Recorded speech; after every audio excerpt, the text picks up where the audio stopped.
We'll give it a couple seconds to kick in, even though I'm sure people are seeing us now, but.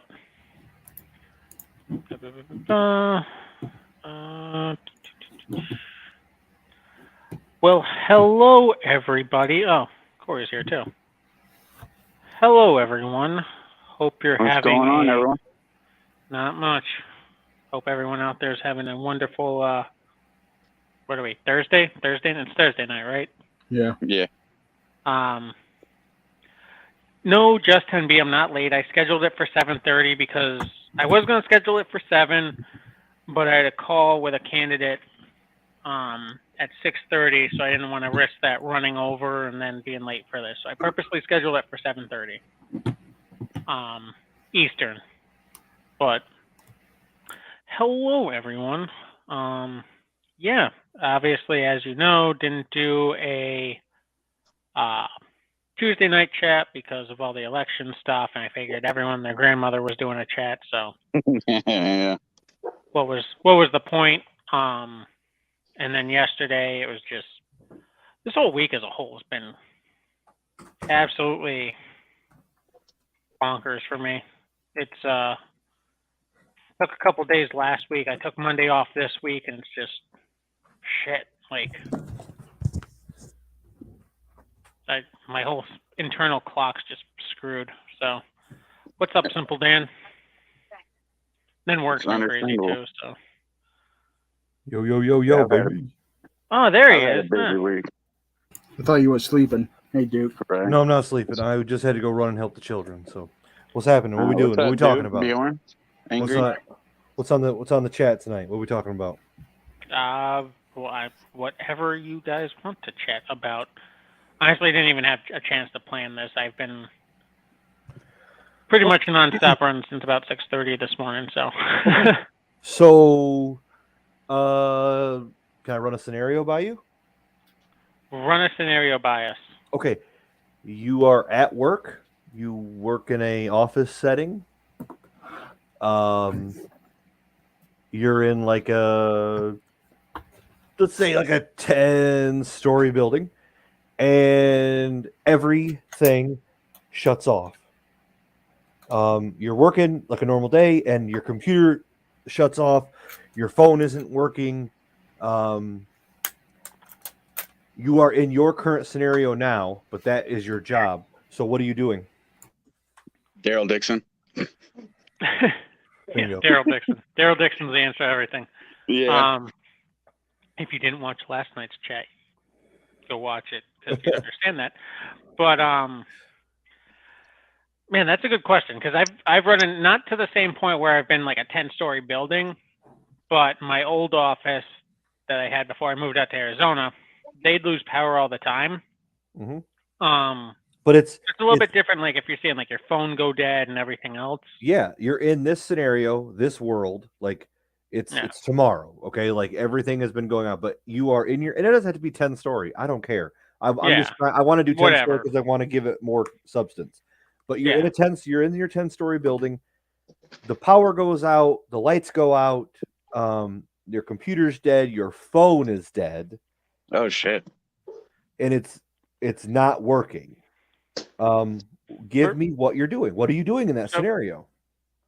So first thing I'm doing is I'm going to a window and looking outside because I'm going to see if, street lights are like shut down. It depends on obviously the time of day. If it's like noon or something, street lights aren't going to be on. But like, there's a bunch of like frozen cars in the road or something. It's a little bit more concerning. If vehicles are still moving, but like just power's out all over the place, Mm-hmm.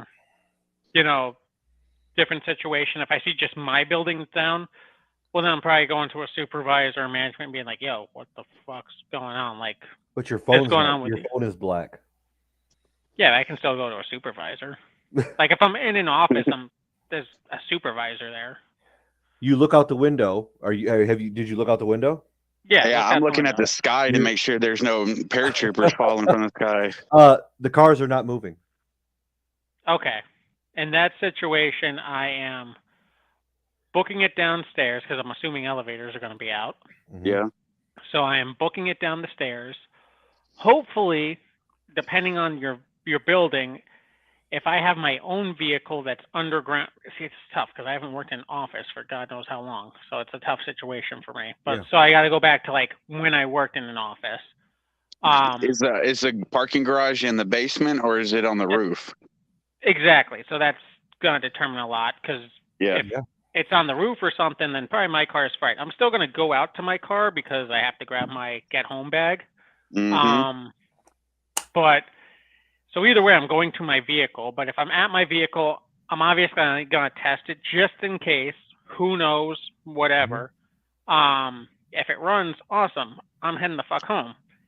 If not, then I'm grabbing my bug out bag and I'm walking my ass home. Like I'm not. Won't your car won't unlock then? What? Well, it depends on if you have like a newer one that still has a key or not. He was asking, would your car still unlock? Oh yeah, even your newer cars that have like the touch buttons and stuff like that. The key fob, they still have a key. All of them have a way of getting into the vehicle, even if there's no power to it.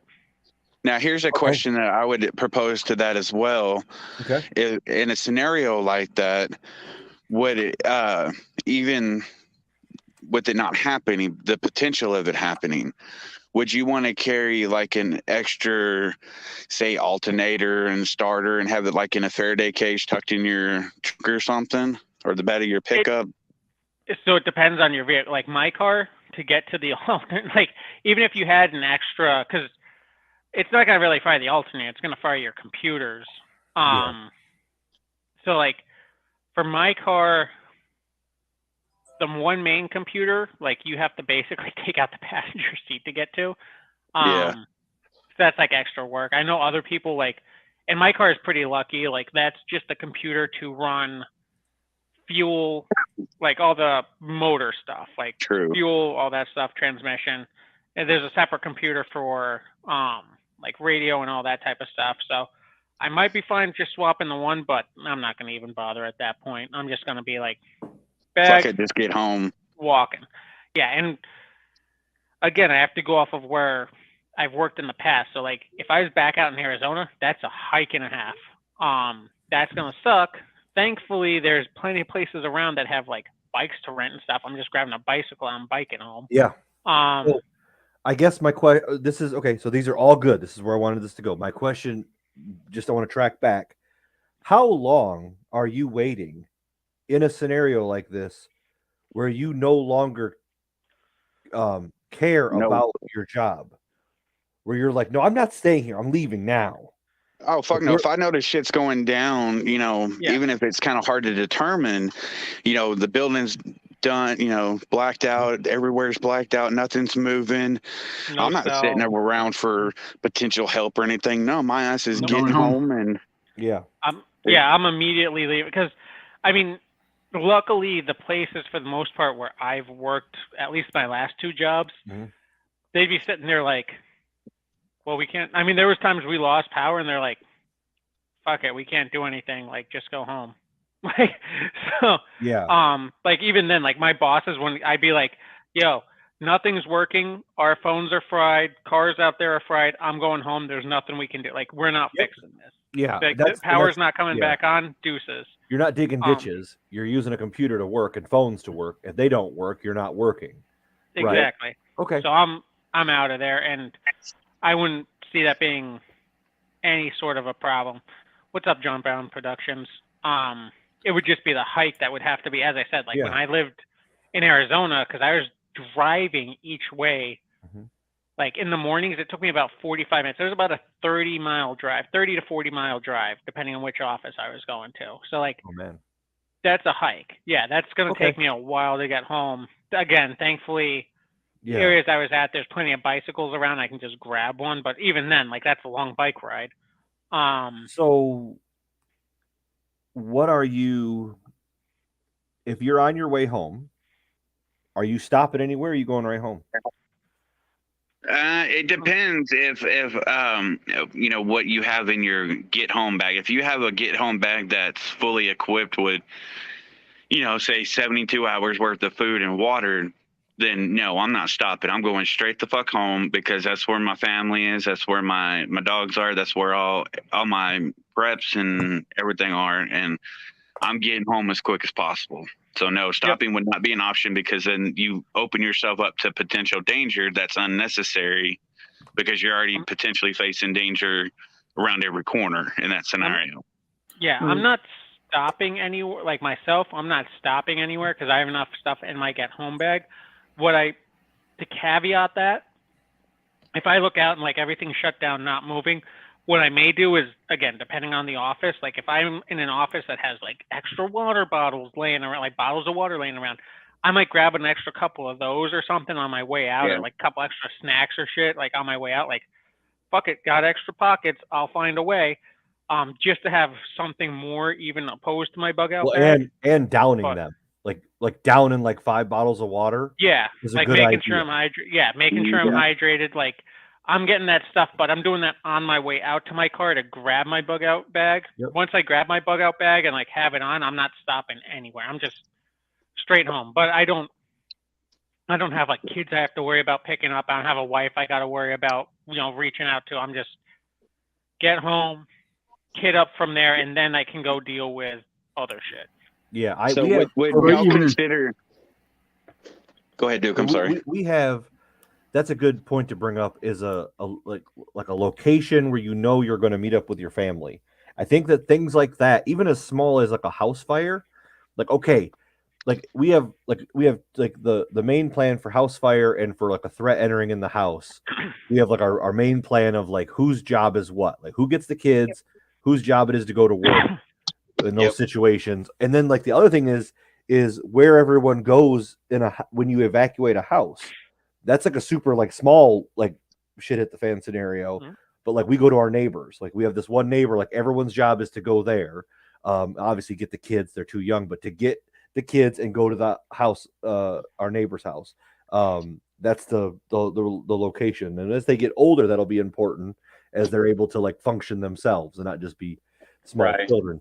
But like that's a good point about family. Like we have 2 sites that we're gonna meet up if ever the stuff hits the fan so bad where we can't even communicate. There's 2 locations to be at. There's the main location to be at and wait, and then there's the secondary if the first one's compromised. And those are the only 2 places we're going.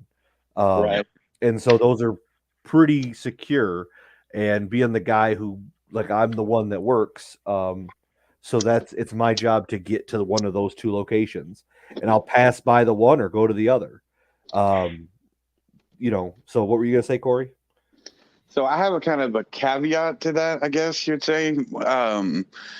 Say if you were in the mindset that, you wanted to try to grab some stuff that you may need, if you know that, oh shit, it's happening. Shit hits the fan, everything's down, we're in a survival situation.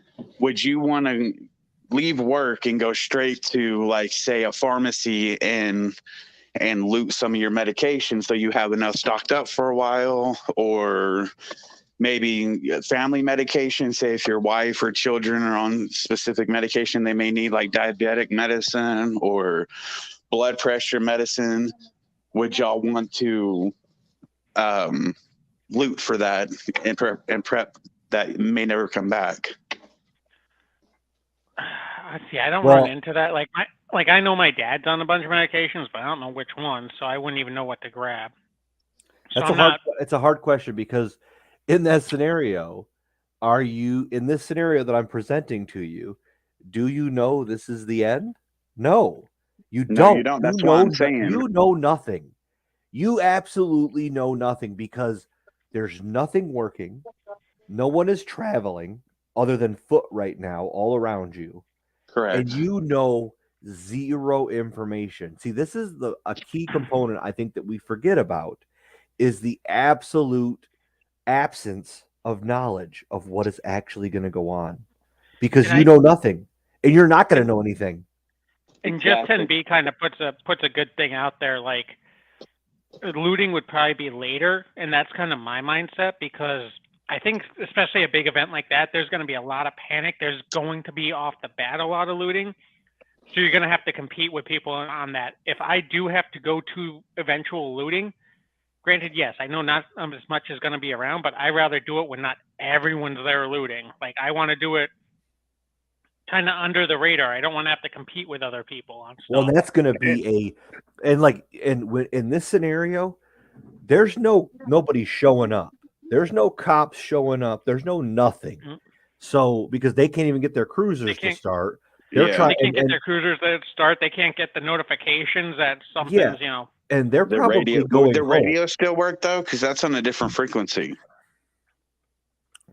Radios might, but then what does it do? Yeah, like Bill, the liquor store owner doesn't have a radio to call the cops. Right. His alarm's not going to go off to call the cops. So they would be working with the military and the National Guard at best if they can communicate.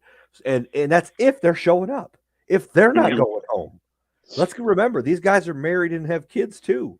Exactly. So everyone's going to revert to their primal.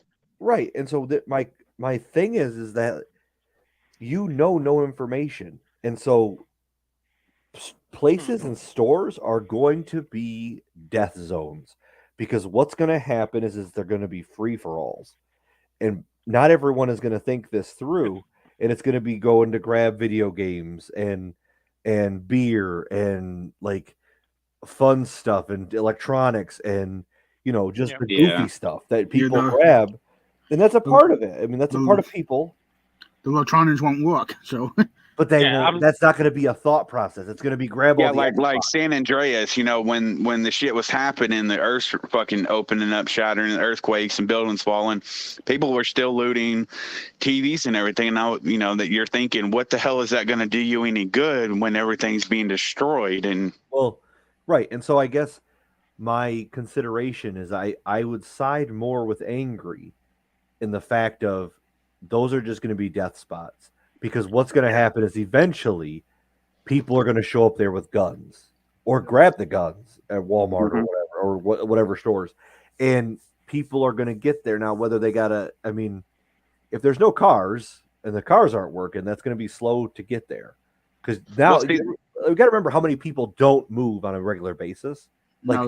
People don't take walks and they don't run around, and a lot, not everyone, but a large portion of the population is completely lazy and does not do any sort of exercise and has no ability. And there's a huge number of the population that has the inability to do that. So I don't know. Now in that kind of car won't start. Try my truck and car will start. There are no computers back then. Well, the older vehicles. That's what's good.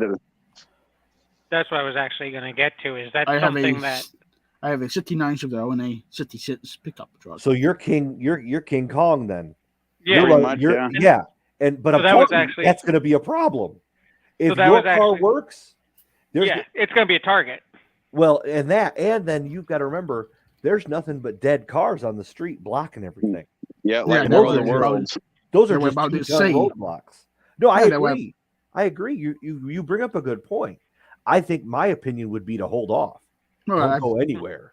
Be like that bad boy. And with the question that I proposed of the looting first, if everything's so undetermined and you can kind of see how things are and you have a feeling, because usually you have a gut feeling and 9 times out of 10 it's correct.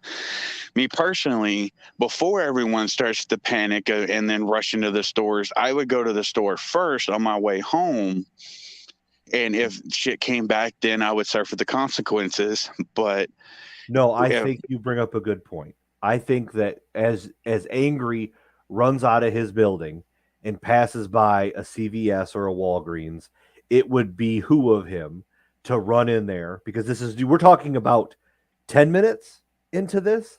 So people are still like just trying to figure out what's going on. So that you are correct. And I would say that would last for a couple hours, maybe depending on your area, probably maybe a day or two, maybe longer.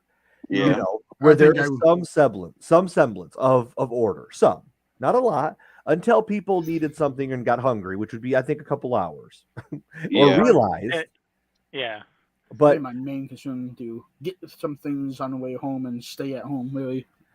I think that is the big key thing. I think in all scenarios, I see staying off the roads because roads are going to be death traps. Even if I have and getting home, you can get home. You should have a map. You should know how to get home that doesn't take you anywhere near a road. You should be able to cut through backwoods, back areas, or depending on your area, but like staying off main roads and highways. Those are going to be. I would agree. I think that where people are is going to be a problem. Here's my question: are you stopping to help people? No, nope. Hell no, no, nope. Women, children, lost kid. No, sorry, and that unknown, you just don't know, and it's better for you to stay alive so you can be there for your family and your kids, your dog, your wife, whatever. You want to be there for your family and not want to take a risk, unnecessary risk. You know, maybe if it's like the first 10 minutes, an hour or so, if you see an elderly woman trying to cross the road or in a wheelchair or whatever, maybe. But if we're talking about hours or a day or so in and nothing's changed and it's getting a little worse, fuck that. No, I'm not helping nobody. Liability. Yeah, it's a liability. You don't know if they're going to put a gun on you or whatever you have. Or worse, kill you. Yeah, because in that kind of scenario, you'll be lucky if you only get robbed. In that kind of scenario, you're most likely going to get shot and killed for your shit. It could be just a simple can of beans, and if that person wants it that bad, they're going to fucking kill you. They don't care. Desperation, people do some. Yeah, I think the big key is acting fast and quickly. I think the last thing you want to do is to be around. Even if my truck do stop, I can't get through if the roads are gone. So I probably had to be walking home anyway. So yeah, and you can always come back for your truck later. I'll throw the same scenario, but your car does work. Your phone's dead. Your phone has no signal. What changes then if your car works in the scenario, Angry?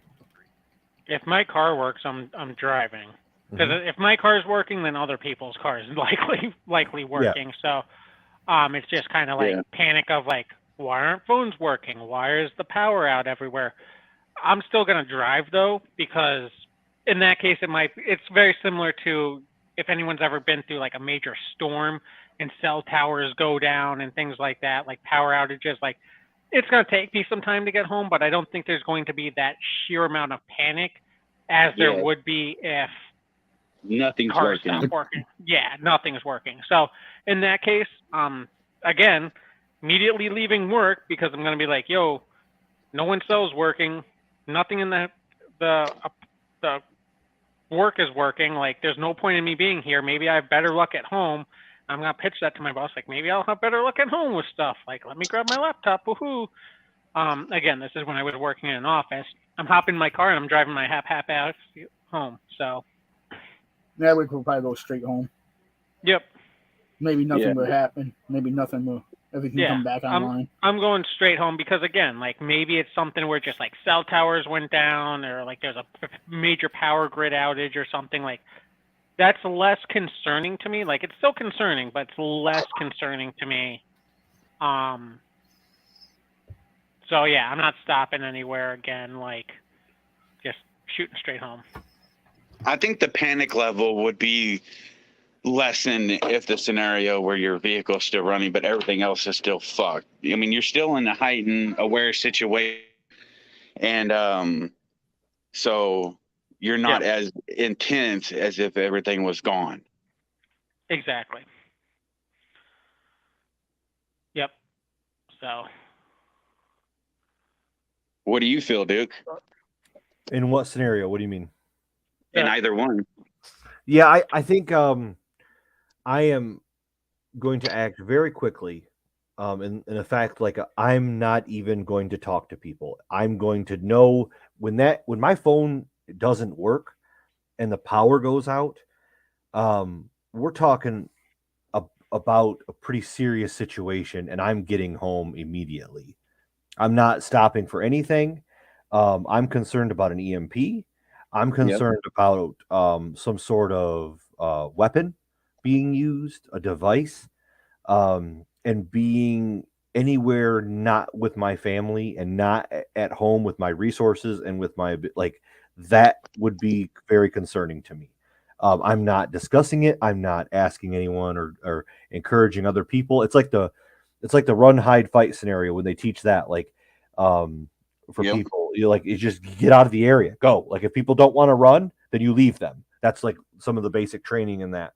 And I agree to the fact of like, I'm not stopping, I'm not talking, I'm not doing anything. When I put those together, I know something is not correct. Boom, we're making an action and we're going. If it's back roads, like, dude, I'm gone.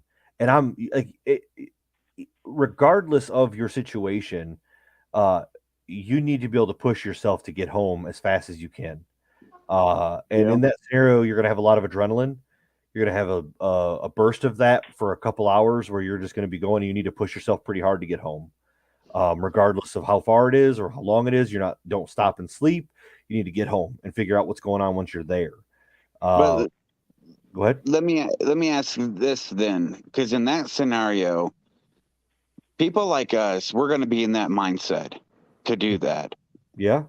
But you got to think the majority of people don't think like us. They don't prep. They don't do anything. So they'll be kind of like deer in a headlight, so to speak, and just be like, meandering around everybody, just talking, trying to figure out what's going on, sharing information. Yep. And that'll be people drinking coffee still. There'll be people trying to figure out their phones. There'll be people that are drinking and having a party and thinking this is goofiness and messing around. And those are some dangerous people because they're not even understanding the magnitude of the situation at hand. And they're going to be in some sort of denial because we're still talking about a crisis situation where people will not want to fully even admit to themselves what's going on. Exactly. So that would give us more time to do things that they wouldn't even think of. But then there comes the fact of the danger point. And that's where you get into a whole nother scenario in which you're dealing with people you have no help coming. So your community, whether it's like you and your family or you and a couple of dudes in your area, that's where that really becomes important. Because as much as you want to believe you're John Rambo, how many people can you fight against? Exactly. Now, I get like we think we're all Kevin McAllister in our houses, okay? But if there's 3 dudes with ARs and they want to hurt you and you're in your house, they're probably gonna win. Like they got ARs, dude. What are you gonna do? I mean, like there are tactical advantages. I get that, but like you got to have people. You got to have a community. You got to have a plan. Thinking that you're going to not be a little hesitant though, and using force, just more intimidation in that early on stages and everything, to where Yes, it's not going to be Negan day one. Okay, yeah, exactly. That. So I wouldn't hesitate. I would just drop them. Well, you would have the element of surprise in that aspect. Yeah, I get that. I'm just saying that having your community is important. Having people or a team or connections. Exactly. You need your neighbors. This is where having 10 guns and only one you is good because, hey, buddy, this ain't okay. We got to make sure we're safe. Here's a gun and a couple boxes of ammo. And hey, if I hear something, I'll come over there. You hear something, you better come over here. Or things like that. Basically neighborhood watch type situation. I mean, nobody's been on steroids. Let me pose this question then. You're talking about like an office building, whether it's 2 to 4, 10 stories, whatever. What about in the scenario, say if you work in healthcare in a hospital, or if you work at say an electric company, where you are either a lineman or a dispatcher, or if you are police or firefighter? What do you do in that scenario if you're like-minded as us, or even if you're not? Do you immediately go home, or do you stay with your job? Yeah, I can't speak to any of that because that's not what I do. So I can't. Neither. Well, in a hypothetical situation, just kind of put yourself in that shoe. I think I would do the same thing. Go home. Yeah, I mean, it's tough for me to really say because, again, like, I mean, I can put myself in the hypothetical, but until I'm like, that's my job and that's what I live and breathe, like, it's tough. I do want to grab some chats real quick here. Yeah, go ahead. Dwayne Christensen says, I have 5 go bags, 1 extra ammo, and med bag for each car. Only if I'm leaving my home, we have backup comms. We have I think he means we have a designated meet area. That's smart. And then, yeah, that's smart. Just 10B says, I have a side-by-side that has nothing electronic on it, runs off propane, real carb, and also a dirt bike. Knowing basics around small motors is useful and cheap for this scenario. That's true. I mean, that is something that is very, and to kind of speak to that point, you know, I do a lot of walking around town and stuff like that. And when I first got here, like I know all my little side streets within probably about a 2-mile radius. You know, for the most part, all of them. I mean, I don't know every single alley. I haven't walked every single alley, but like all the side streets and stuff I know. You know, I know areas that have like, oh, this place always has like a little mini bike outside, or this place has like a motorcycle that's sitting outside all the time. Like, I know stuff like that because it's just stuff that, first off, it interests me, and I'm always like, ooh, what do they got? But also, it's like, okay, that's good to know. So, I will be, I'll be transparent. I have no comms, and that is probably like a huge hole in my prep scenario. I don't have any comms, and I should get some. Yeah, go ahead. I was gonna say, like, that was something I was slacking on for the longest time, because all I had was like for a while I had like a walkie-talkie that I could pick up different channels on. And then I got a small little radio that I can pick up stuff on, like it's I think it's like it might even be like a Baofeng or something like that. Yeah, I have a handheld radio, like a small handheld radio. I do have that, and I have an emergency one, a little crank. But that's and I have the little crank. But like comms.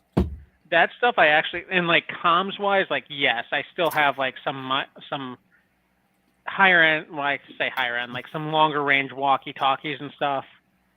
Some of them are just out and about, but then like my radio and stuff like that, like all those things, I actually have Faraday bags that I got. I forget even where I got them, but I got like a pack of them. I think it was like 5 of them. And I have like, like I have like the radio in that. I have some of my electronic stuff in those, like spare electronic stuff. That's just kind of like, this is rainy day type shit. And I have those wrapped up in there. So if something does go on, that stuff's still safe for me to grab. So. Yeah, I think that's a big thing for me is I got to get some comms. I probably should I would like to invest in more of a long range radio so that you can pick up things, because like maybe your area is not so okay, but the couple states over or town over, however that works, is okay. And you're going to be able, and information is going to be huge.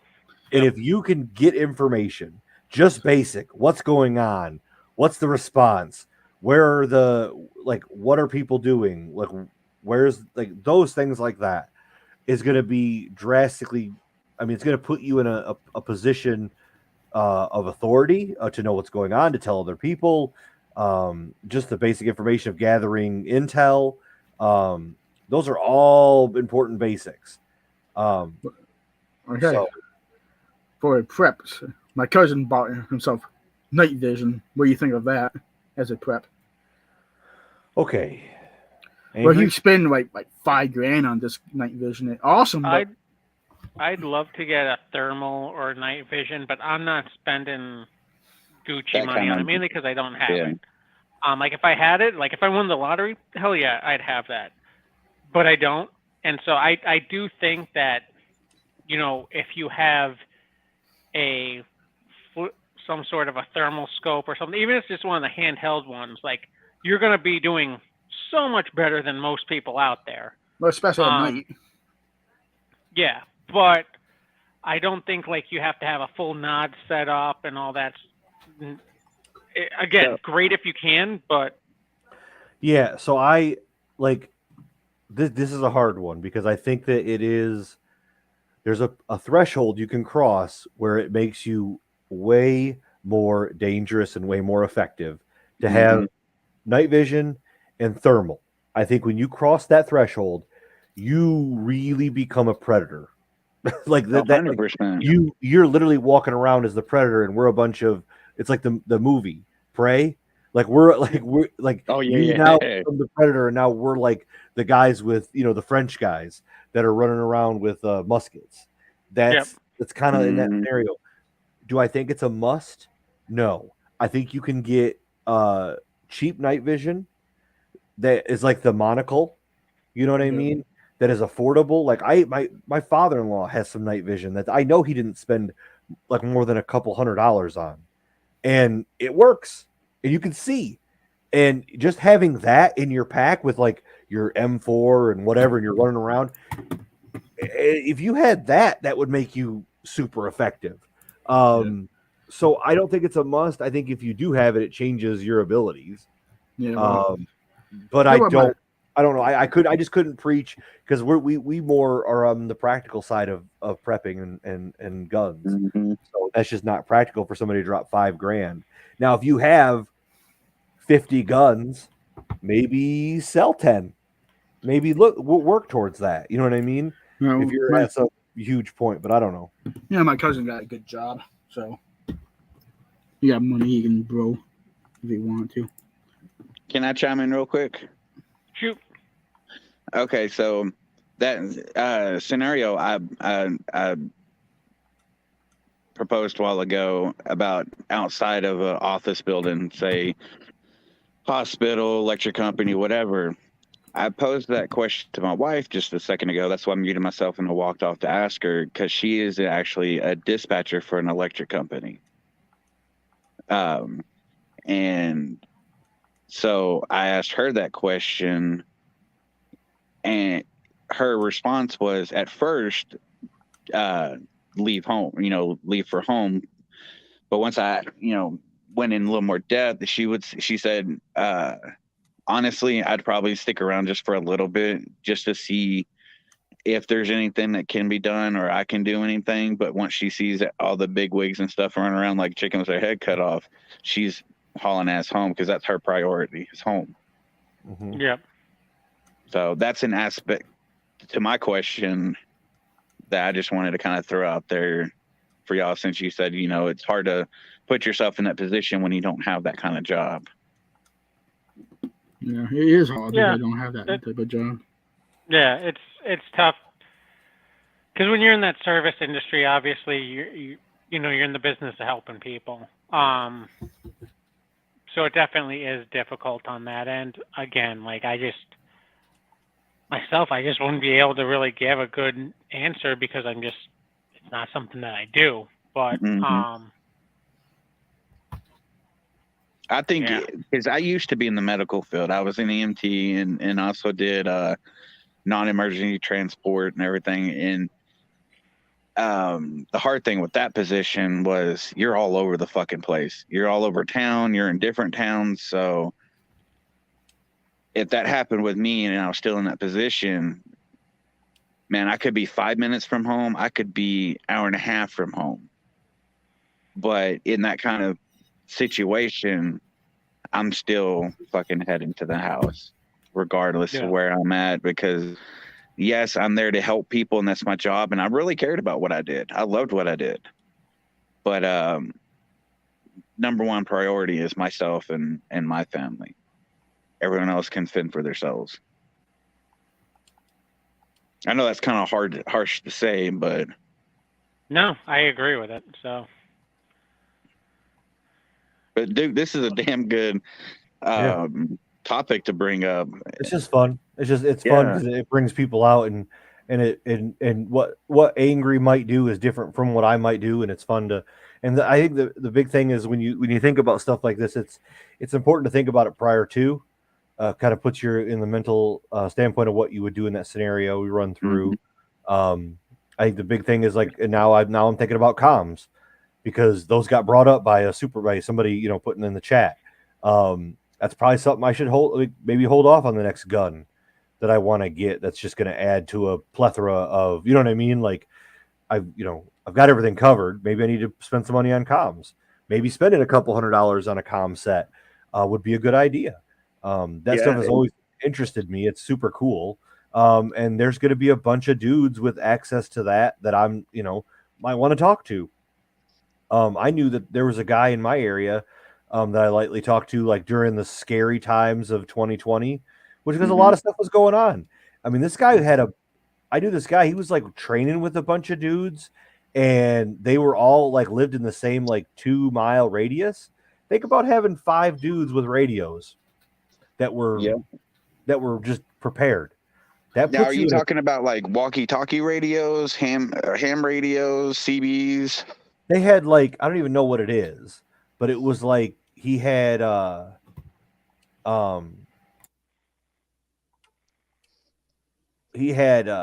a handheld radio, but it wasn't just a radio. It wasn't just like a walkie-talkie. It was something higher than that. Right. And just was good stuff. Well, so here's a question then, because I don't know how much this stuff cost, and I know you have to have a license to operate it. But in that kind of scenario, who gives a fuck about a license? Would you want to prep now and buy everything you need for a ham radio?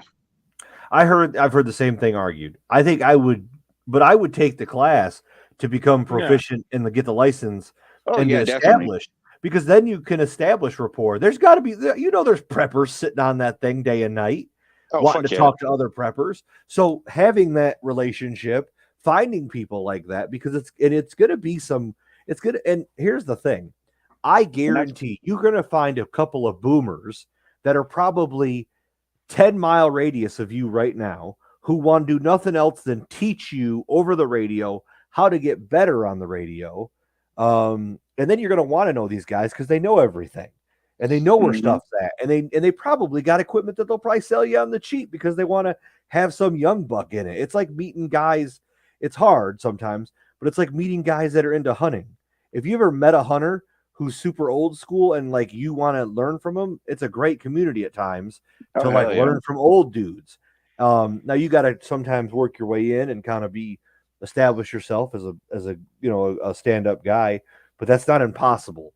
And it's like when we meet somebody who's new into guns, how excited are you to talk to them and to help them? Hell yeah, dude. Hell yeah, dude. It's exciting. We see it here.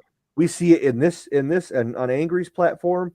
We see it on Matt's platform and Honda's. When new people ask questions, that's something that's a good thing, is people do want to help them, and people are excited to help them and kind of guide them in a lot of ways. And I think that you'd find the same thing. Well, see, not only having being proficient in the ham radio world and having your license now, but like you said, building that rapport with people all around you, close by you or within, say, like a 50-mile radius. If shit hits the fan in that scenario and the grid goes down, everything is down, you have that connection still, and you're still going to be able to talk to them. You could also set up like a supply network where you're like a barter system, where if they have something you need, something they need or want, you can figure out a way. Hey, I'll drop it here if you drop your stuff at the same time, and we'll meet later on separate if you don't want to meet together, which is understandable. But different things like that, I think would be awesome to have set in place too now before that scenario strikes us. Mm-hmm. I concur. And someone out in the chat, Groundbird, said, what comms would you guys look for? That's a good question, because I'm not a radio guy. I'm just not. I just don't know. Me neither. Good set of walkie-talkies would not hurt for like close radius, like if you're out scavenging. Yeah.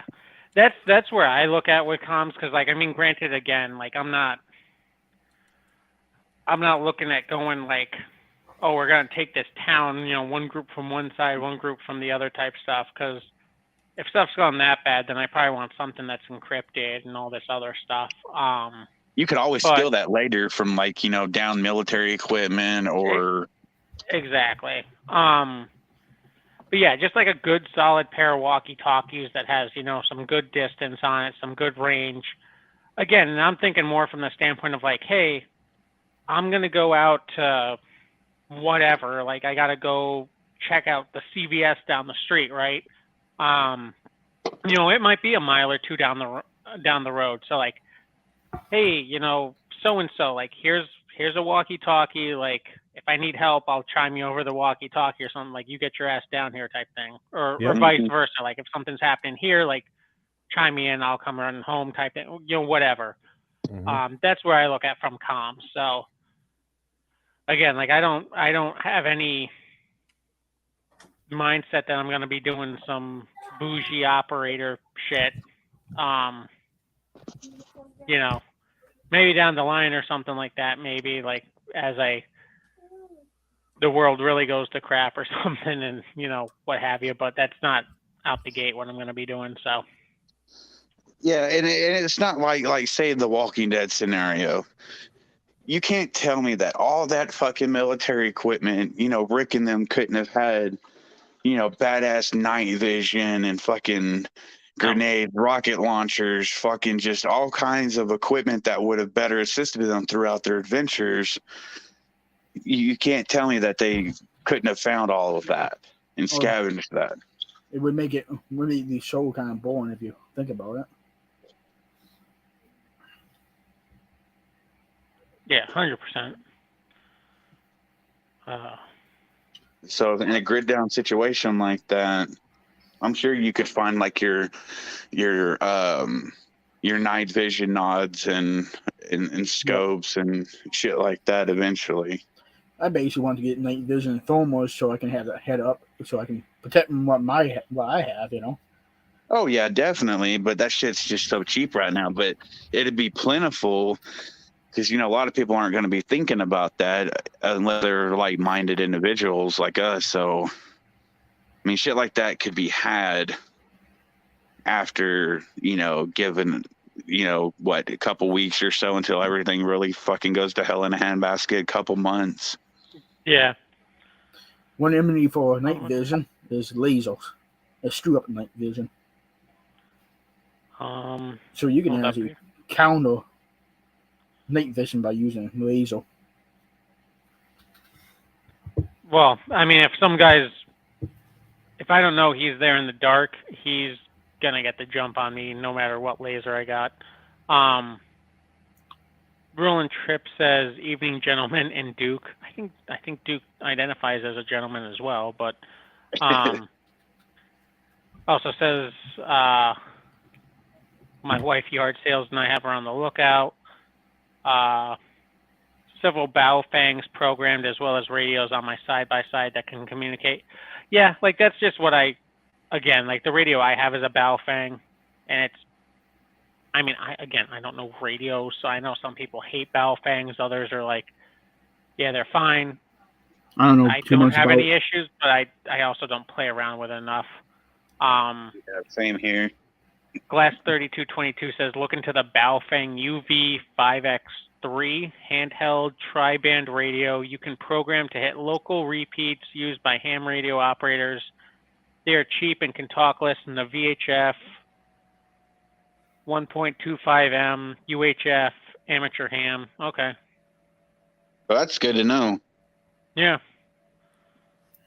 The Baofeng UV5X3. Let me see. Yeah, I screenshotted it, so I'm on my phone at the moment. I can't exactly look up. I'm just out of curiosity looking what these are, and let's see what Amazon has them for. Actually, this looks like the one I have. Holy shit! I think this is the exact one I have. Yeah, it's like $70. That's not bad. No, that's not bad at all. Now, does it show a way you can get it encrypted, or would that cost something? It costs much more to have something where you can have it encrypted. I don't know how that works. I don't know really how that's programming stuff that I do not know. Yeah, I have no fucking clue, to be honest. Ham works on many radios or on many levels where private DMZ radios only good if you know someone is there to call. Family walkie-talkie will be overcrowded. See, normally I would agree that walkie-talkies are going to be overcrowded, but I also look at like how many people even have walkie-talkies. Exactly. Well, if they do, you can use them for formation if you know. That too. I mean, all honesty, like, I don't really want to be telling people what I'm up to. Like, I want to more listen in than anything else. Right, exactly. We saw this house, was to say that where you live. Well, ahead of time, if they're that stupid. Yeah. And now we saw this house nearby we can break in. Okay, Roland Tripp says that there's a lot of videos online that set up through programming them. Okay, cool stuff. And then Calhoun Republic put in here something earlier about me. Angry, I'm late, but apparently y'all elected a dead guy in PF. Yeah, I don't fucking know. Everything's made up and the rules don't matter. I don't. Apparently, yeah. Nothing makes sense to me anymore. Cause more. But yeah, yeah, I've just never gotten really, like, I know, Jesus Christ, what was his name? I know he's still on Instagram, and I'm drawing a blank on his name, but he got really big into ham radios, I want to say like 4 or 5 years ago. I think I know who you're talking about. Yeah. He used to make host shows or something? What? Hashinatsu, that's what it was. Yeah. Yeah. He got really big into ham radios. Maybe even been a little bit more than 5 years ago. But I know his channel over there does a lot of stuff, so it is cool.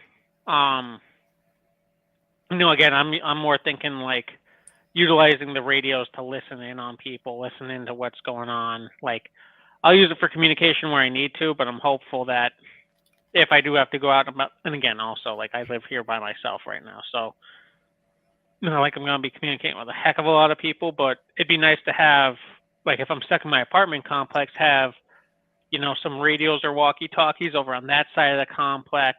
So if something's going on over there, like, people can alert me, or, going over in that building, people can alert me, that type of stuff. So now with those kind of walkie-talkies and stuff like you're talking about, and I don't remember who said it in the chat, but are they compatible with like headsets where you can have a headset to be more stealthy if you're out and about and you don't want people to hear you? Yeah, so the one I have does have a plug-in at the bottom where you can just put a pair of earbuds or a headset or whatever. It's just the normal UV jack. I know some of the other ones don't, so I would definitely recommend, if you can get a set that'll take a headphones, just because, again, if you're out and about, you don't want, coming across like they do in like The Walking Dead and stuff, where someone's like, "Oh, I'm hiding from the zombies," and that's when someone keys the mic and says like, "Hey, buddy, where you at?" And then the zombies eat me. Like, yeah, no. Yeah, and I would probably have multiple pairs just in case one went down. Oh yeah. Try to get more than one set, but I've always lived by the rule. 2 is one is none. Redundancies. Yep.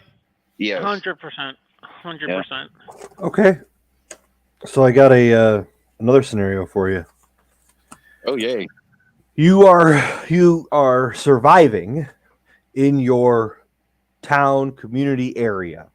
The world is much different. About 6 months has passed. It was a massive EMP that was like nationwide. The power grid went down. There are bread lines. There's hunger issues. There are like a lot of crime issues. But the government has established and has taken back much control. Okay, things aren't perfect, but there is a semblance of a very strong military presence in the areas to keep things at bay, but still things are not perfect. There's riots, there's fighting still, there's all kinds of things. It's much like the Wild West. Okay, so in that scenario, you are hearing rumors that the government is going door to door and taking 50%, half, or taking large quantities of what preppers have. And that includes weapons and ammo and food and water. Right. What are you doing in that scenario where they're going door to door?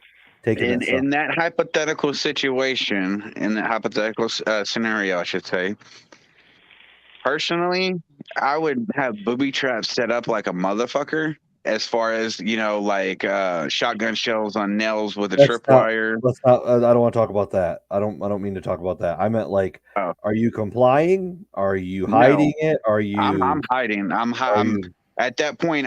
If I'm not already further out in the country, I'd rather bug out to somewhere like in the middle of nowhere and set up shop and build like a little lean-to and. Build a shelter to where I'm away from the chaos as much as possible and only go out and adventure when I need. Because if you're that far out, you got hunting available to you. You can forage wild, cross and everything. I'll be hiding my stuff. Yeah, yes. I missed the first part of it because for whatever reason you booted me. But I'm assuming something about governments just going door to door and collecting half your shit. Yeah, I mean it's 6 months after the initial scenario. Things are not good, but it's much more like a Wild West scenario where there's some semblance of government that shows up to kind of keep the law. There's some trade going on, but there are bread lines and riots and food riots and a lot of people are sick. Things are not great. So your local government decides to go door to door and search your house and take like half your provisions for the betterment of the community. And, you've heard that they're targeting folks that are well prepared because they want the food supplies that you have or the ammunition and firearms. Medical stuff you might have. So, yeah, my question is, are you complying? Are you hiding it? Are you running? Are you trying to bug out and go? Like, what are you doing in that scenario? So in that scenario, I mean, off the bat, it's probably going to be short notice to run. Yeah. Because I'm going to have to plan to run out, especially if there's a government type situation that I got to get around, maybe roadblocks or what have you. So I'm going to have to do some research and some recon on that stuff to. Eventually, the plan's going to be running out of that situation. But until then, I'm hiding it and I'm being nice. Yeah. Until it's time not to be nice. Yeah. As they said in the classic documentary Roadhouse. Right. I think, yeah. And I don't think that is a too far off scenario. I think that is plausible that those who are more prepared will be taken advantage of, even by those in power. And I would not be putting out there that I'm super well prepared. No. I don't think that behooves you as an individual now. I don't think it's smart in the scenario itself of you looking good and taking. I mean, it's going to be beneficial to have dingy clothes and not look so good and not tell everybody that your belly's full. Exactly. Like those are things I would keep very to myself. I think that, yes, you have to have a community. Yes, you have to work with people, but that doesn't mean you got to tell everybody what you have. Oh, I have 10 years of food, and no, I'm not telling them that. Yeah, I think that things like that are important. People overlook. I mean, yes, it's kind of like when you tell somebody you're a prepper, you tell it slowly, like, yeah, we got a few things, and then you're like, yeah, I got about a year's worth of food. Yeah, I got like 5 years worth of food. Like, it's kind of how you ease into the conversation to see if when I meet like another gun guy, I'm like, is he a prepper? Is he going to be useful in my group of people I know that I want on my team? Are you on my list of when I get a bus to come pick you up and you and your family and your dogs to take you to the Duke compound? Well, you probably would want to come up this way than really ever you at. Yeah. So one thing you could do, and you could prep it now, and in case of said scenario, is you could have like decoy caches in your house, like shit that people really don't want, and like say you could have like 100 cans of that pastrami, and if someone comes and tries to take your stuff, you'd be like, oh yeah, I got stuff right here, some food. Here you go. You can take half of this, and it's just canned fucking fermented fish or anchovies. So you're saying when they show up to Matt's, all he has is like pallets full of sprinkles and coconut and 45 Gap. Exactly. Yeah. Just have like decoy caches and have your good stuff, hidden in the walls or buried under the ground. Yeah, like if it came to that, like, because obviously we all post stuff on the internet. I mean, we're on these chats and stuff, so stuff can be easily enough researched. So they're gonna know. I don't have that much stuff, so. I mean, they're gonna know. So I have some stuff. So it's easy enough to keep exactly like you said, like your shitty stuff that you really don't mind losing and that you're probably gonna give away anyway. Like leave that stuff out. Like if they come, they're like, "Oh, we gotta take half your guns." It's like, "Oh, well, all I have is this Argentine Mauser zombie gun and this Nagant revolver." Like, here you go. Take half. Like, yeah. And like shit like that, or like, oh, here's this really old food that's gonna expire soon anyway that I'm not gonna eat. Like, and you can tell me all day long that that'll not happen, but there's video of National Guard troops being interviewed at Katrina, talking about going door to door and taking people's guns.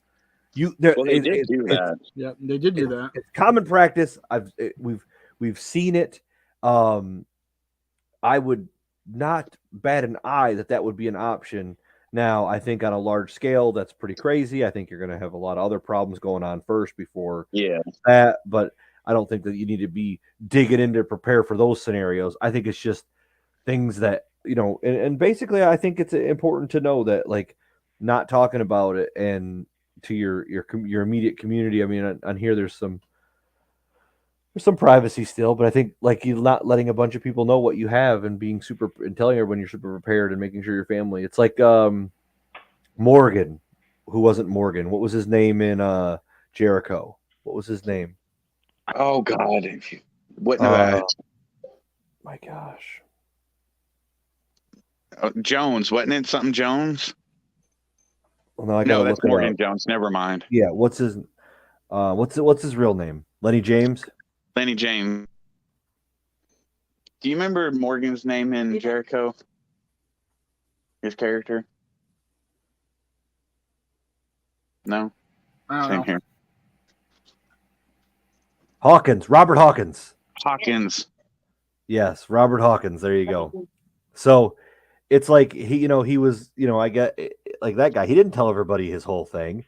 He let people know what he needed to let them know to get through. And even Jake didn't know everything on day one. He slowly let Jake know things. I'm not saying to model yourself over him. I mean, I try to, because he's like the coolest dude in the apocalypse. I want to be Lenny James. That was who I wanted to be from day one. I want a Connex box full of ARs. Duke's running around with some MP5K PDWs. That dude was my favorite guy because you know why? Because in every scenario that came up in that show, Lenny James knew what to do. And he was the man for the hour. And he worked his way in to the people and worked his way in to become close and volunteered to help in a few scenarios. And he even knew, like in episode 1 or 2, he was like, you better get some lights on in this town. You got to get some lights on. There's going to be a riot. And once the lights came on, people kind of snapped out of their frenzy. And he knew that kind of stuff. It's just, that's the guy I want to be, the prepared guy, the guy who's in his basement with a map and he's putting all the points where all the bombs went on. That guy was cool and prepared. And he was, every scenario, he was the mind of reason in those. And I think that I love that show. That show is so good. It still stands up. Oh, fuck yeah. To this day, it doesn't. If they could bring back just one show to do some more seasons and end it properly, that would be the top one in my opinion. And a little throwback, Dale Gribble. Is his name Dale Gribble? What was that kid? It's Dale, not Dale Gribble. That's from... I forget what his last name was, but Dale, it was Dale. Dale was in The Walking Dead, and not like old school Dale from The Walking Dead. I mean Dale from Jericho, the kid who took over Gracie's supermarket. Yes, he was in The Walking Dead this week, and that was cool. His nuts dropped quick in that show too. Once he took over that store, and he took over the salt mine, and he was smart. He got a little crew. He had some muscle because he was like the picked on high school kid that turned like guru. Turn into a little badass. Yeah, I kind of liked him. I thought he was kind of a cool. It was a cool arc for a character. I thought they were all neat. Never seen it. You need to take the time. Never seen it? Yes. Yeah. Take the time to watch it. You'll thoroughly enjoy it. It's only like 1.13. It's like 32 episodes. It's like 25 episodes and like 8. So I rewatched all of it right when COVID hit, and I was surprised how well it all held up. In my opinion, it rivals Walking Dead. 100%. Because of just the sheer, like, and I watch it and enjoy it. Like, each episode is fun. Like, there's parts of Walking Dead that is, in my opinion, like, I don't ever want to rewatch. There are areas, there's sections that I'm just like, ugh, I hate this part, or I hate these couple episodes. I don't want to see it. But this Jericho stuff wasn't like that. No, Jericho, and like the caliber of actors was really good. His father was a great character. That guy was in a bunch of stuff. His brother was a good actor. Jake was a good actor. And I liked what's her name's dad. That was the bad guy. Well, he's kind of like the bad guy. No, but... no. Jameson. Yeah, like yeah. Him and his crew. I found this to be somewhat real scenarios, right? Dealing with prisoners and people who are escaped from jail, other towns that are not friendly anymore, and you have like this mini civil war. And then the fallout from that, when the government came back in and like made them sign a peace treaty, like I don't know, it was good stuff. I liked it. Well, in your question you posed earlier about the whole military, coming and taking half your shit, and Jericho, you remember they had that military crew with the tank that pretended to be military, but they were coming around taking half their shit, saying, "Oh, help will be coming soon." Yeah, I think, and this is, I would be honest with you, posing as a government official or a soldier, that would be so dangerous in those times. Oh, hell yeah! Because I think that I don't think in my scenario, those guys in my mind, those guys don't make it out of that town alive. They're not letting them leave.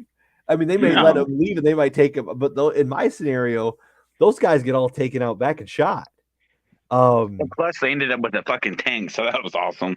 They took the good thing is they kept all their guns and their ammo and their gear, and they just basically let them leave. But like, I'm taking your boots, I'm taking your Gore-Tex coats, I'm taking your helmets, I'm taking your belts, your shoelaces.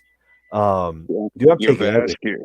And that's the scary part, is I think that you have huge elements, and I think that this has been brought up before when you talk about anything of use, whatever comes after. There's going to be somebody in charge. Don't think that this is just going to be free for all forever. No, of course. Somebody is going to step up and say, "I'm in charge now." And it's going to be your local area. It could be your town. It could be your county. It could be your street. But there's going to be guys that step up and say, "No, I'm taking over and I'm in charge, and you're doing what I say." Would you be that person? There's going to be a lot of warlords and stuff going around. Man. Well, you're going to have people that do it for the right reason and want to help people, and you're going to have people that do it for the wrong reason and who want to just take things. Is there safety provided in one form or another? Yeah. I mean, do the people in China have to worry about an invasion? Probably not. Right? No one's going to invade China right now. There's not the Mongol hordes or Japan is not on the brink of invading China. But do those people suffer because they're under a horrible regime? Yeah. So, like, in the same sense of it's not going to be a democracy. There's not going to be voting in every area. I mean, it's going to be a new form of whatever tribal government takes over. Yeah, it's going to kind of be a luck of the draw as to where you're at and who. I mean, it's going to be Escape from New York. There's going to be a bunch of ravaging gangs. I see more of that than anything else. because you're gonna have the city that tries to stand up, and the mayor is in charge, and the chief of police is his right hand man. Like that's probably going to happen in some areas, and you're going to have the townspeople kind of band together. But it's not going to work when half the people get sick with some sort of fever because there's no medicine, and it's not going to work when it's cold and no one wants to stand outside and do guard duty, and it's not going to work when there's no food, and what is there to protect? And like I don't know, it's going to be a hard scenario, but the gang thing works because I'm tough and I'm in charge, and if you don't do what I say, I'll kill you. But if you're my gang, I'll feed you. If you do your part, you know, if you help raid the next town, you get food. Like I don't know. Like it's gonna be some sort of horrible. Like I think your city areas are going to be a lot more a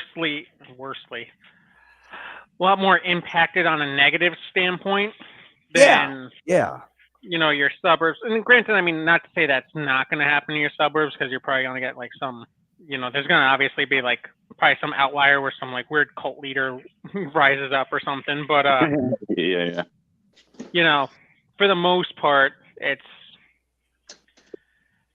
going to be where law and order of some sort kind of never really died. That's going to probably fare better than the places that just went to complete chaos and now are building up from the ground up.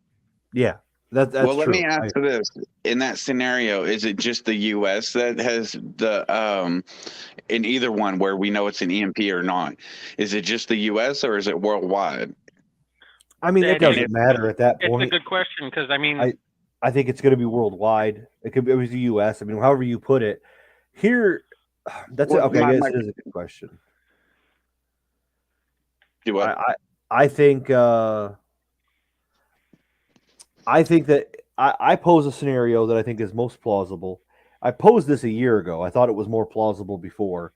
I think if you had a large mass civil war here, mass civil unrest, or some sort of scenario where our like electrical grid went down, and you had large parts of the U.S. that were just ravaged, I think full on you have another country that tries to take advantage of this scenario and invades the United States. Right. And I don't even know if it's a full-on invasion. It could be just, hey, I want to have a bunch of influence in the U.S., so I'm going to send a bunch of troops over there to quote-unquote help, you know, help this scenario, and they take advantage of it, and I don't know. I mean, I don't think that there's a scenario where the U.S. falls and everybody just watches it. Well, see, the reason I asked that question was, if it's just the United States, and you lived in a border state, whether it be Texas, Washington, North Dakota, whatever, Michigan, are you going to stay, or are you going to try to cross the border to where it's not like that, or would you stay and fight?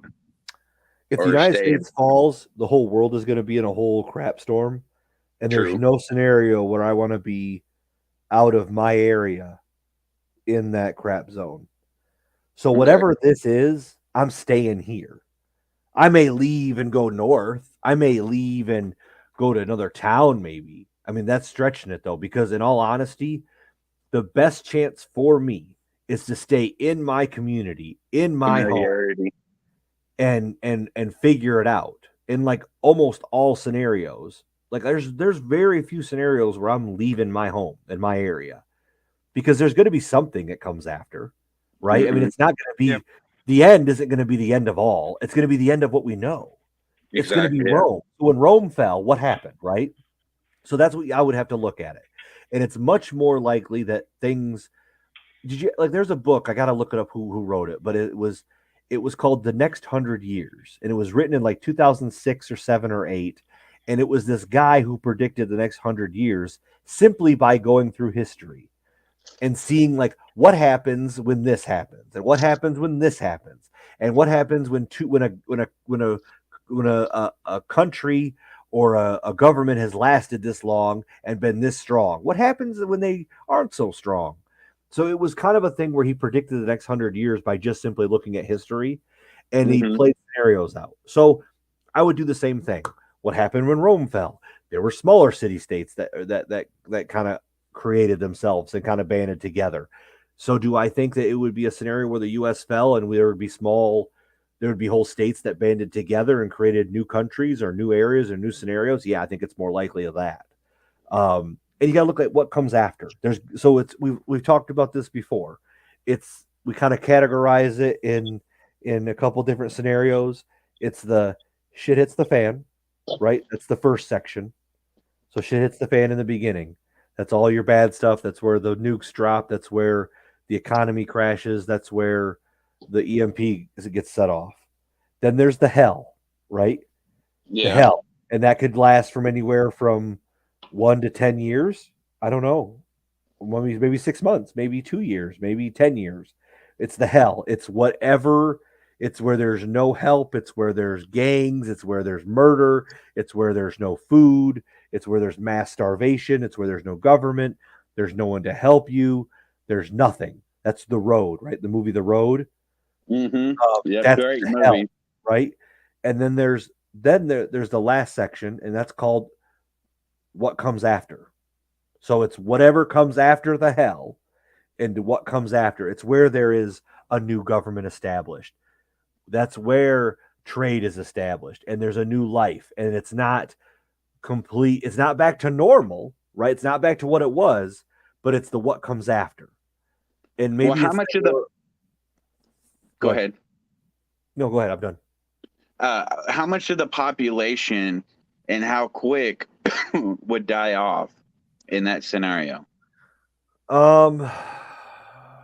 Okay, so because there's going to be a lot of the older people and the younger people that unfortunately will go due to health reasons, starvation, dehydration. Okay, so there's going to be a huge number of people who are just going to die because they don't have readily access to medication, right? Mm-hmm. Hey, Angry, what do you think? 25? 35%? Less? More? Just off medication? Just off medication. Who's dying in a year? I'd probably say, and again, I'm just kind of ballparking this, I'd say probably 15 to 20% just off medication. Agreed. Okay.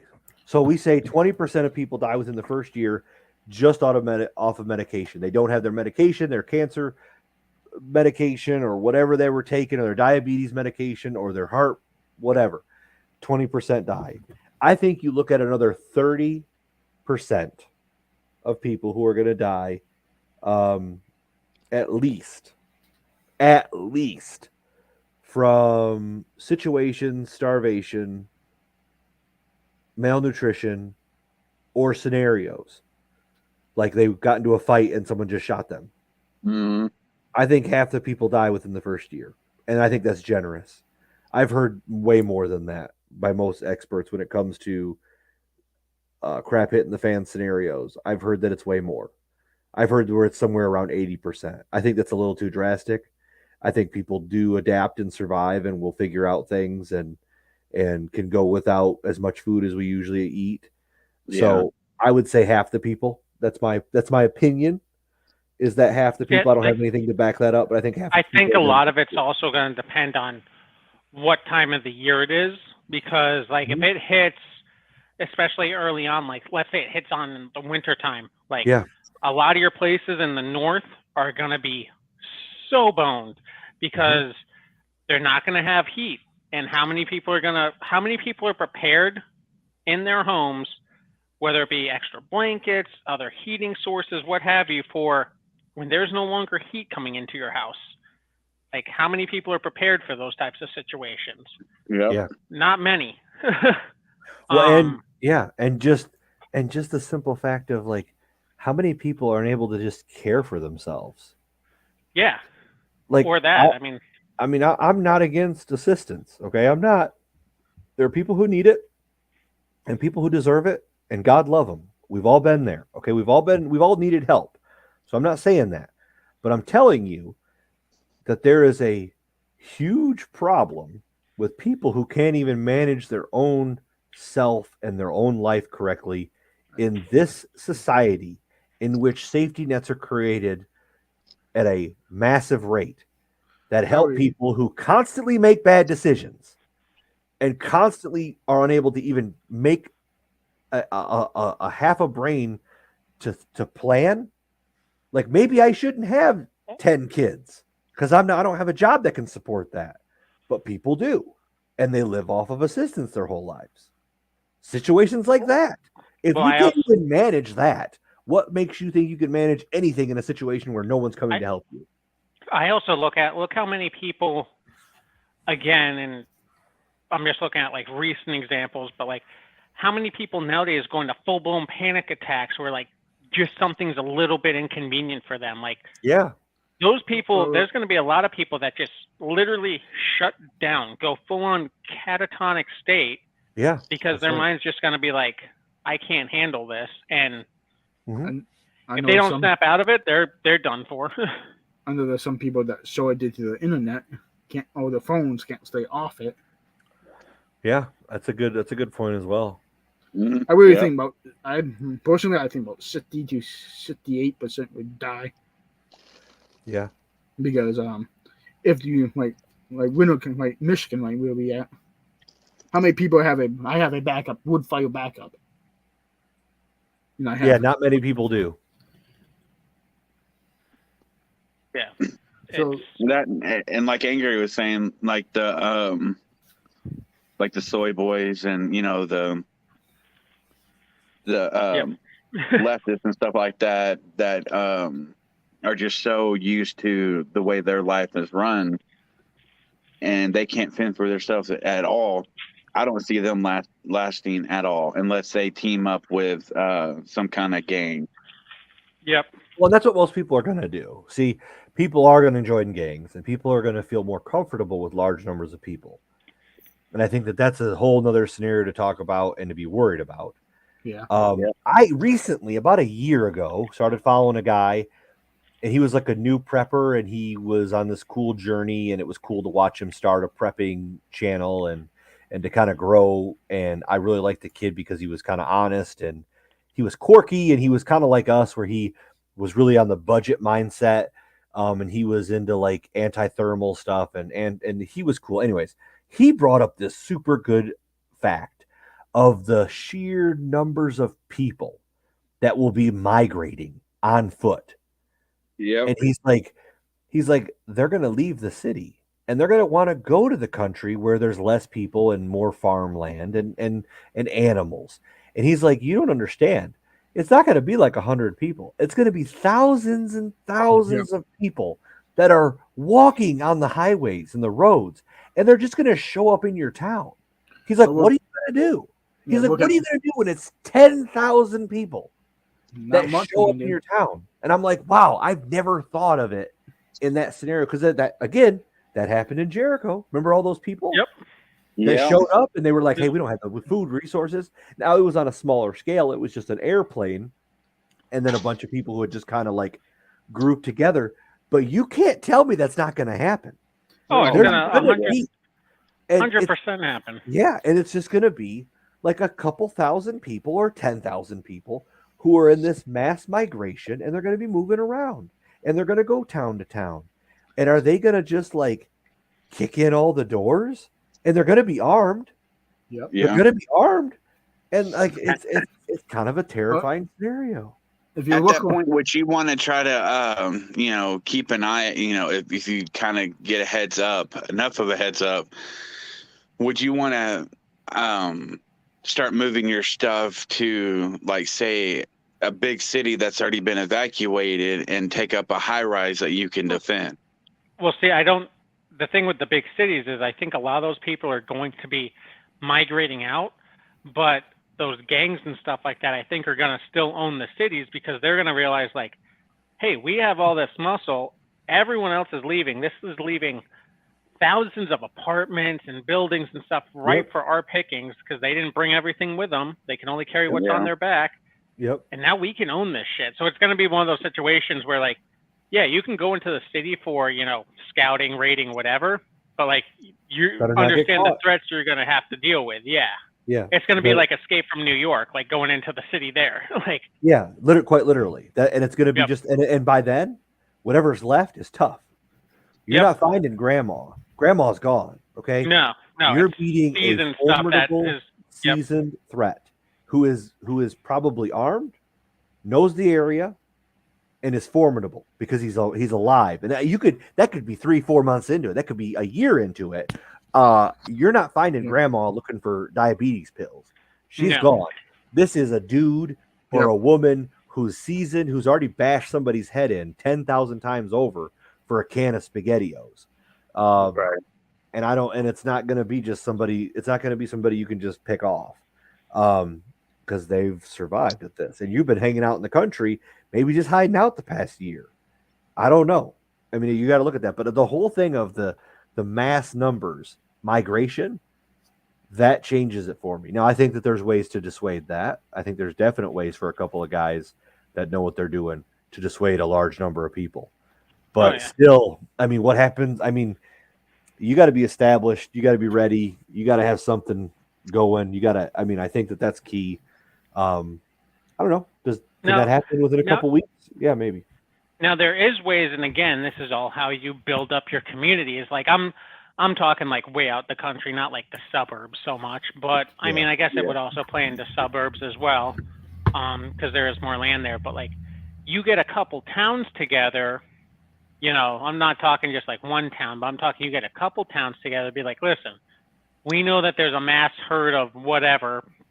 Yeah. You know, whatever thousands of people, like, how do we utilize these people to our advantage? Like, can we put them to work to increase our crop yields? Like, can we because a lot of these big farming communities and stuff, they're all automated now. Like, all their tractors are automated, all that stuff. So it's like, okay, well, now we have manual labor. Can we put these people to use for that purpose?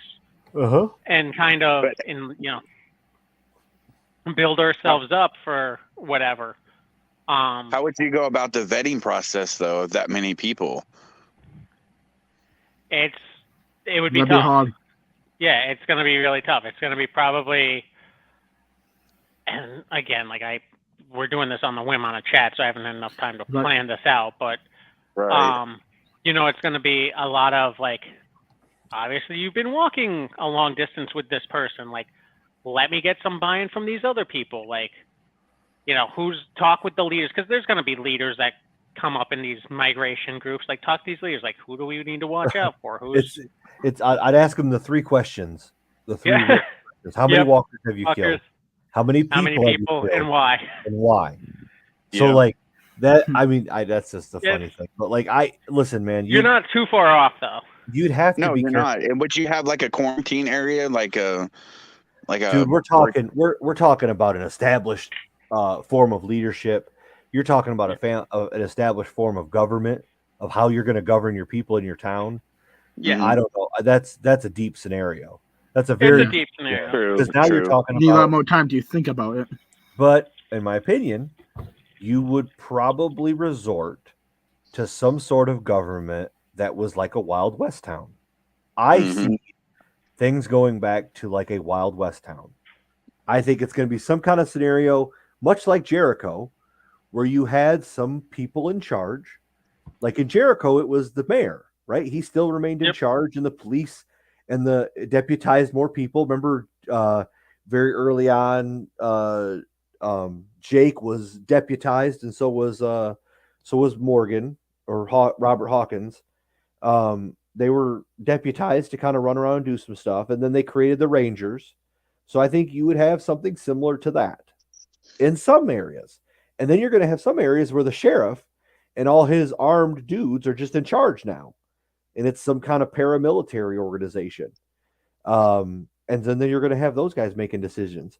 I don't know, dude. You're going to have to figure it out. But I know this. I think Angry is right. People are the resources. Exactly. Negan had that point correct. You can have that point correct. He didn't want to kill people. Now, he did bash whoever's head in when he first met him, but he knew that he needed people, and it was a benefit to him, even how he had established trade within the communities where they gave tribute to him. He didn't want to kill everybody. That wasn't his point. That's why he ended up killing Simon, is because Simon killed all the trash people. And he was mad at that. You don't kill everybody. That's not what we're here to do. Yes, Negan was horrible, but Negan was also trying to build something and keep people safe. That was evident even in season 11 when he talked to Maggie about, he's like, where did you get Gracie from? because Rick had killed Gracie's father in a raid and found Gracie after he had killed the father. In season 8.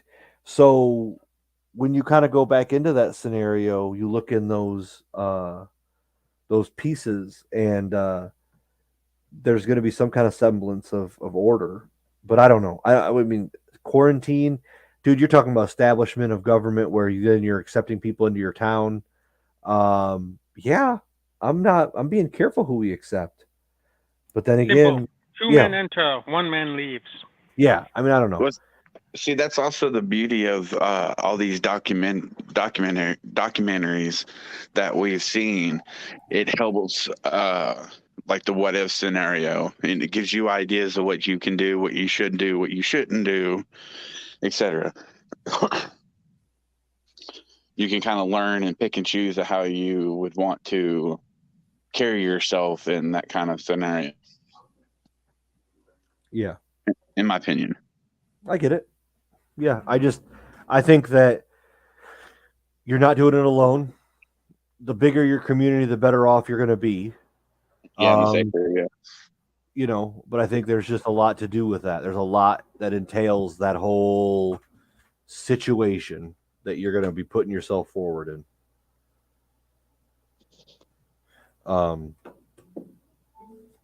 But I mean, you got to have something, right? Because you're going to have people that are coming into your town.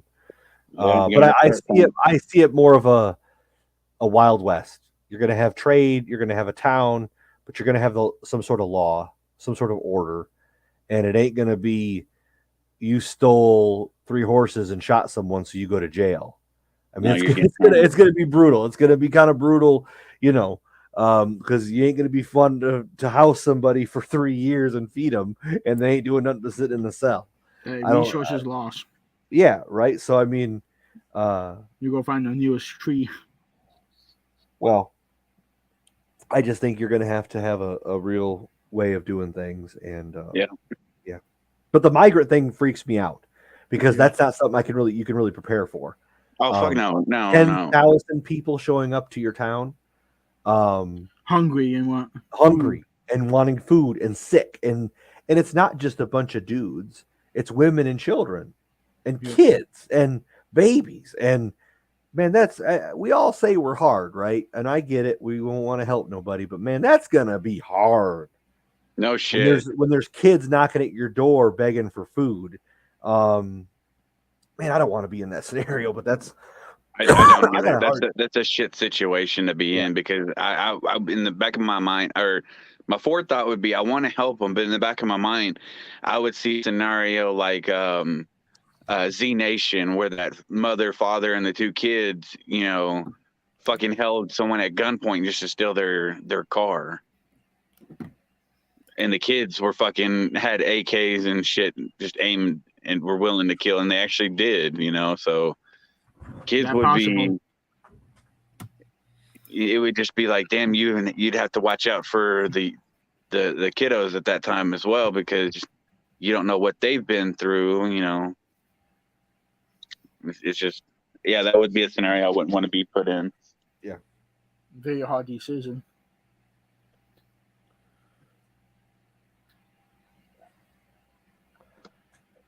Yep. Well, we've been going now for about an hour and a half, so I like these scenarios. I like these situations coming up. This is something that the people in the chat want to keep seeing. Let us know, because these were fun. I love kind of brainstorming these and getting different perspectives. So I had fun about it. Oh hell yeah! This has been a great chat. It's been fun and awesome. Yep. But I think it's already 9:00 our time here on the East Coast for Duke and I. Yeah. And Bjorn, you're technically East Coast too, right? Yeah, I sure am. Yeah. Yeah. So, getting a little late over here. I still got to wrap up some work stuff, but so I think I'm gonna probably call it on this chat. But if well, thank you, Greybird or Groundbird. Jesus, Greybird. I was reading the chat up above you. Yeah, definitely we'll bring some more scenarios to this. I have a couple rolling around in my head as well for future chats. So maybe we'll do this next week as well. Next week we should be back to Tuesday night, hopefully. So yeah, we'll take it from there. And then as always, like, comment, subscribe if you want to. If not, whatever. If there's something you want us to discuss directly, shoot me a message over on Discord. Shoot me a message at my Gmail, which is down in the description, or just leave a comment below in this video. And I just realized I never turned my freaking camera back on. Jesus Christ. Yeah, and we'll take it from there. So thank you all for showing up. Have a great evening, and yeah, chat with you next week probably. Later, guys. Later.